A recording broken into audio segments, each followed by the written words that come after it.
Сентябрь айында минем кызым шушы йортны сатып алдылар. Сатып алуга ремонт башлыйлар, әмма хәзер көймәләре кымга терәлгән. Узган атнада оешма йортны судан үзе.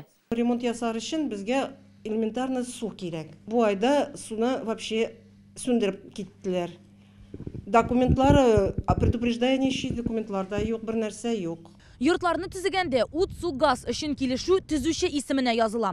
Йортны сатып алгач, яңа хуҗалар әлеге килешүне үз исеменә күчерергә тиеш. Бәхәс нәкъ менә шул вакытта килеп туада. Әлеге килешүне озайту өчен бездән 50 000 сум акча сорыйлар ди халык. Суны яңадан подключать итер өчен бездән 50 000 акча сорыйлар. Мы купили в январе дом. Йортны гыйнварда гына алдык әле, йөгерен алуга, счетларны рәсмиләштерергә киттем. Газ һәм ут белән кыенлыклар булмады, ә менә су буенча килүгә сорау килеп чыкты. Антай оешмасында 50 000 сум түләгез диләр.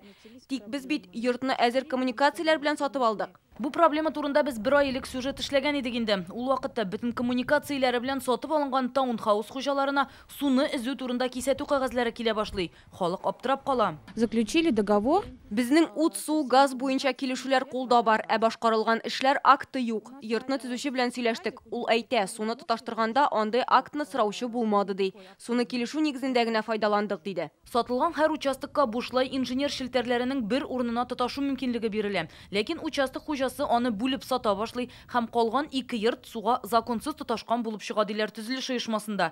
Нәтиҗәдә су басымы бөтенесенә дә җитми башлый. Ну, скажем так, 1500. Әйтик, анда 1000 ярым участок бар ди. Шул 1000 ярым участокка җитәрлек газ, ут һәм су үткәргечләре суздык. Тик бер участоктан 3 кишәрлек ясагач, файдалану 3 тапкырга артты. Су шул кадәр кешегә исәпләнмәгән бит. Аның өчен хәзер яңа скважина төзергә кирәк. Понятно, что трубы лежат.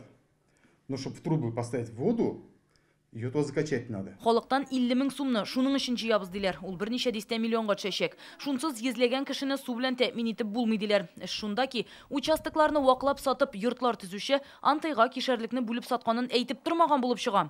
Күрәсең, Антайда өстәмә су каланчасы кирәклеген хәбәр итмәгән. Мы землю продали, все, мы про них забыли. Без җирне саттык та оныттык. Булды, ул безнең милек түгел. Килешүдә милекче ул урында нәрсә төзиячәген язмый. Кирәкми дим, кирәкми. Йортларны төзүче оешма вәкиле бүген аралашырга теләк белдермәде. Әмма үзара сөйләшкәндә ул сатып алган оешмадан андый мәгълүмат булмавын әйтте. Хәзер йортларны су белән тәэмин итү өчен барыбер каланча төзергә кирәк. Аны финанслауның 2 юлы бар: халыктан акча җыеп яки төзүче оешмалар хисабына. Әлегә һәммәсе үзенчә хәл итә. Хәл итә алмаган шәхси затлар прокуратурага хат юллаган.